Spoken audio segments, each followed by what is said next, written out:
Good evening, everyone, and welcome to a celebration of the Craig Newmark Graduate School of Journalism at the City University of New York. I'm Sarah Bartlett, the dean of this fine school, and this is our 12th gala, and the first with our awesome new name, which, yes, we're still getting used to.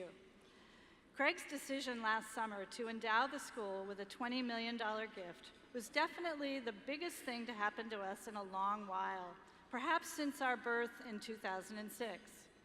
As everyone in the room surely knows, that gift was the beginning of a massive $85 million commitment that Craig has made to our field to date. Please join me in thanking him for stepping up in such a dramatic fashion.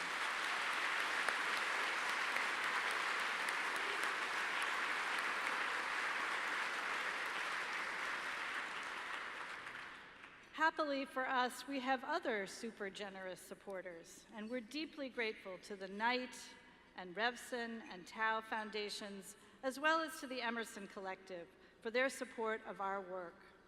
Our thanks also go out to major news organizations, such as the New York Times, Bloomberg, the Associated Press, the Wall Street Journal, Reuters, the Marshall Project, Time Magazine, and many others for their commitment to our school, our students, and our alumni. Of course, we're grateful to all of you for attending our dinner tonight, and a special welcome to those of you who are first-timers. We hope you'll become regulars.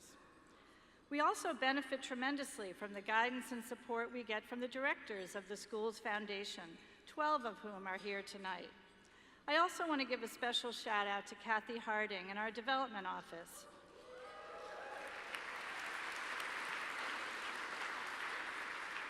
She presides so effectively over this as her last gala as she heads next week to her new perch at a school in the Berkshires. And of course, as the only public graduate school of journalism in the Northeast, we would be nowhere without the City University of New York. We are pleased to have Interim Chancellor Vita Rabinowitz with us tonight, along with several other senior leaders of the university.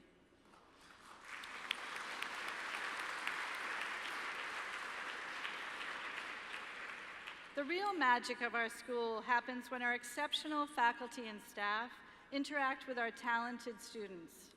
As I walk around the school, I hear them deep in conversation, analyzing photos or videos, debating sentence structure, ripping apart leads, pondering ethical choices and new engagement strategies. It's exhilarating to be associated with such top-flight talent.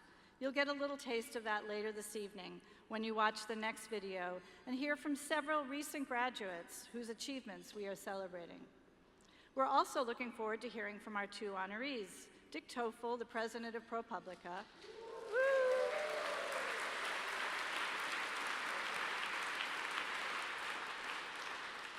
that news organization's groundbreaking investigative work has set a new standard for our industry, and John Borthwick of BetaWorks.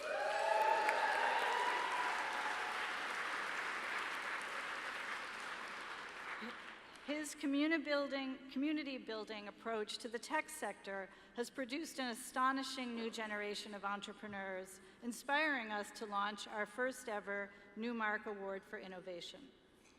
As I alluded to earlier, Craig Newmark's gift last year marked a real turning point for the school. It gave us a crucial financial foundation that, as it generates income over time, will enable us to hire more faculty, expand our course offerings, and build our scholarship pool. Given Craig's generosity, some of you may be wondering why we're still asking you for your support at an event like this. It's because, as extraordinary as his gift is, we cannot afford to lose momentum while we wait for the principal value of the gift to grow. Given the uncertainty in the financial markets, it's anyone's guess how long that will take. Yet the industry needs us now. As brash as it may sound, there is no other school located in the heart of this nation's media market that is as innovative in its curriculum, as unshackled by history, as fearless in setting its strategic course, as focused on diversity, and thanks to the taxpayers of New York, as affordable as this one.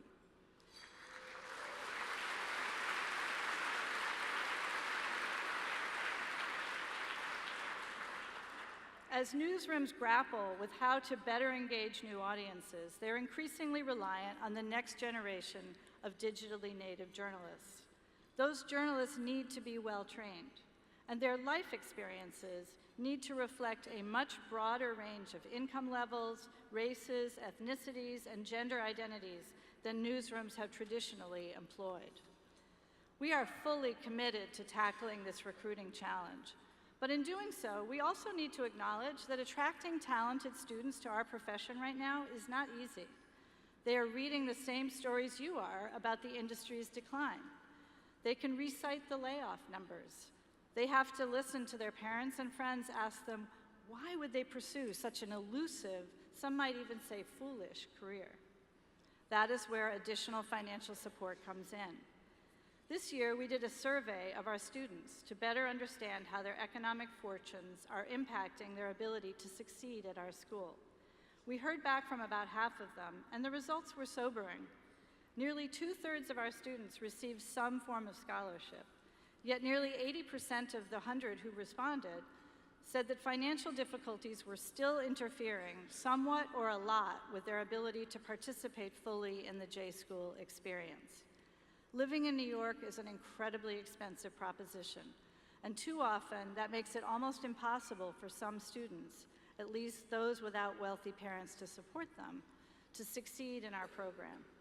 To state the obvious, students who have to work 10 to 20 hours a week just so they can pay their rent or buy a Metro card to get to an assignment or simply feed themselves 3 meals a day do less well in our full-time, rigorous program than those who do not.